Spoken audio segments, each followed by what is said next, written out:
આમ થોડા ખસી જાવ, કામ જે ચાલે છે ચાલે દો.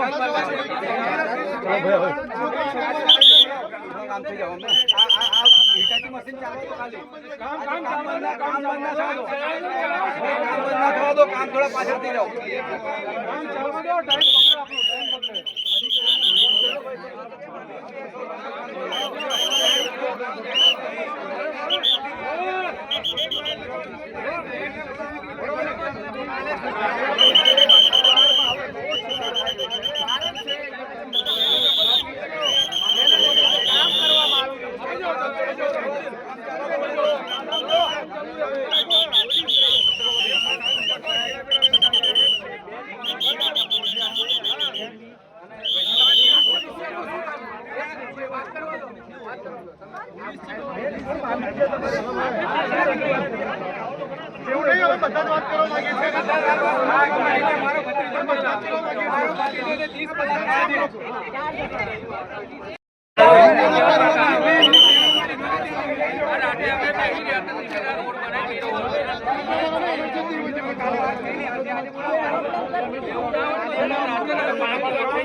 બોલાવો અમે એમની રૂબરૂ વાત કરીએ. 10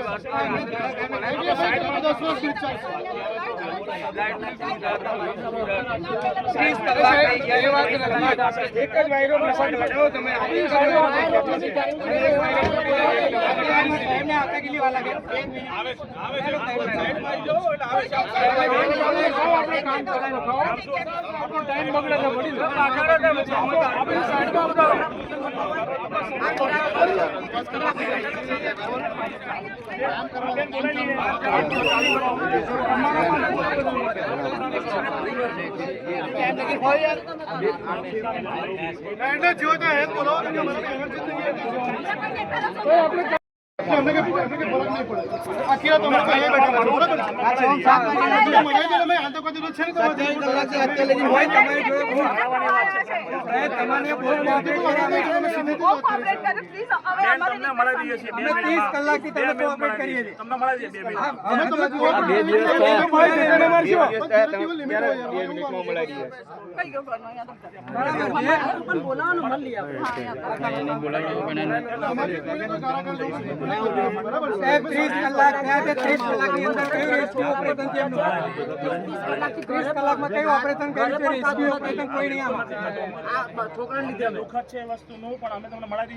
મોટી મોટી સીપની અંદરથી 5 મિનિટનો અધિકારી પડ્યો હોય ને તો તરત આવીને ફટાફટ કરી દે. એ વાત છે બધા ખબર જ છે મને સરકાર કેવી છે.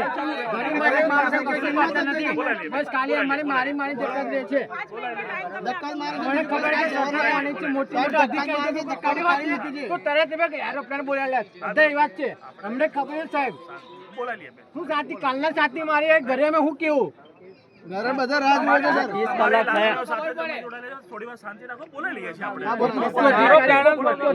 જો પડ્યો ને તો તરત આ બધું જ કરી દે. વારે જ ના લાગત.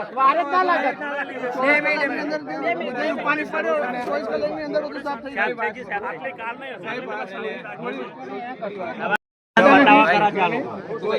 પણ એક કોન્ટ્રાક્ટ આપી દીધેલો હોવો જોઈએ. જે પાર્ટીને કેવી રીતે કામ કરવું એનું નોલેજ આપણે ના પડે. એન્જિનિયરને બોલાવી દો. એમને હેલિકોપ્ટર આવીને કઈ રીતે ઉઠાવી ગાડી. કોન્ટ્રાક્ટરને એન્જિનિયરને બધા બોલાવો. 30 કલાક નહીં, મોટી સીપ ખાલી થતા મેં જોઈ લીધી. મોટી સીપ ખાલી કન્ટેનર ઉઠાવતા 5-10 મિનિટ વાર લાગે. હવામાં બોલાવો એટલે કેતનસિંહ ઝાલાને બોલાવો. પેલા વ્હીકલ જો કેટલા ટનનું છે અને સીલી કેટલા ટનની છે. આઉટ ઓફ કન્ટ્રોલ સીલિંગ જોવાની એની કેપેસિટી જુઓ. મેં પણ કામ કરેલું છે બરોબર. મેં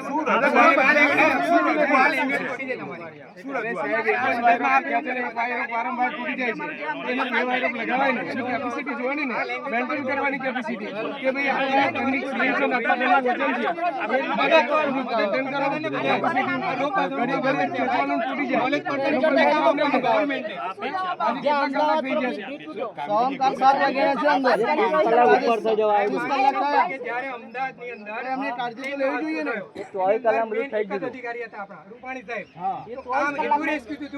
કોઈની જરૂર નથી પડી, કોઈ મીડિયાની પણ જરૂર નહીં પડી. અત્યારે 30 કલાક થયા છે પણ કોઈ પણ અધિકારી મીડિયાની સામે સમક્ષ રજૂ કરવા આવ્યા નહીં અને કોઈ રજૂઆત કરતા પણ નથી. અને અત્યારે જે કામ ચાલી રહ્યું છે, જે નાના છોકરા 5 વર્ષના જે ઘરગથ્થા રમતા હોય ને એ રીતનું રેસ્ક્યુ કામ કરે છે. રેસ્ક્યુ કામ મેં આઉટ ઓફ કન્ટ્રીની અંદર જોયેલું છે. શિપની અંદરથી કન્ટેનર 5 થી 7 મિનિટની અંદર કાઢી લે છે લોકો. ટ્રાફિક જામની અંદર કોઈ પણ ગાડી હોય 5 મિનિટની અંદર હેલિકોપ્ટર ઉઠા લે છે ને. તો આમની પાસે, આપણી ગવર્મેન્ટ પાસે કઈ જ વસ્તુ નહીં.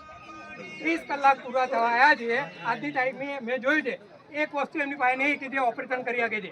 ટાઈમ પાસ કરી રહ્યા છે. જે લાશ ઉપર આવે છે લઈને આવે છે બસ. કેમ કે મહાકાય ટેન્કર છે, 40 ટનનું ટેન્કરની વાત છે ને, એની નીચે એક 4 વ્હીલર છે, બાઇક છે. પછી આ ક્રેનમાં શું કામ કરશે બોલો? તમે થોડા એજ્યુકેટેડ છો બરાબર? તમને આ ક્રેન જોતા એવું નહીં લાગતું કે આ ક્રેન કામ કરશે કે સીલિંગની કેપેસિટી મેન્ટેન કરો. ફોરેન કન્ટ્રીમાં બરાબર કામ થઈ જાય તો ટેકનોલોજી હોવી જ જોઈએ. પણ હું એવું માનું છું કે વારંવાર કરવાની હિંમત થાય. બાકી જો કોઈ ટેકનોલોજીનો ઉપયોગ કરે તો આ કામ ફટાફટ થઈ શકે એમ છે. આપણા વર્લ્ડની મોટામાં મોટી કંપની બહેરીણમાં છે, બાપકો રિફાઇનરી કંપની. એની અંદર શિપની અંદર મેં કન્ટેનર ઉઠાયેલા છે. જ્યારે શિપ 15 દિવસ બંધ રહે અને બગડવાનું હોય, શિપ મેં ખાલી કરાવી છે. હેલિકોપ્ટર 5 થી 7 મિનિટની અંદર આખું કન્ટેનર ઉઠાવીને શિપ કરે છે. એ વસ્તુ આમની પાસે નહીં છે. ક્યારે આવે? જ્યારે કોઈ અધિકારી હોત ત્યારે. અને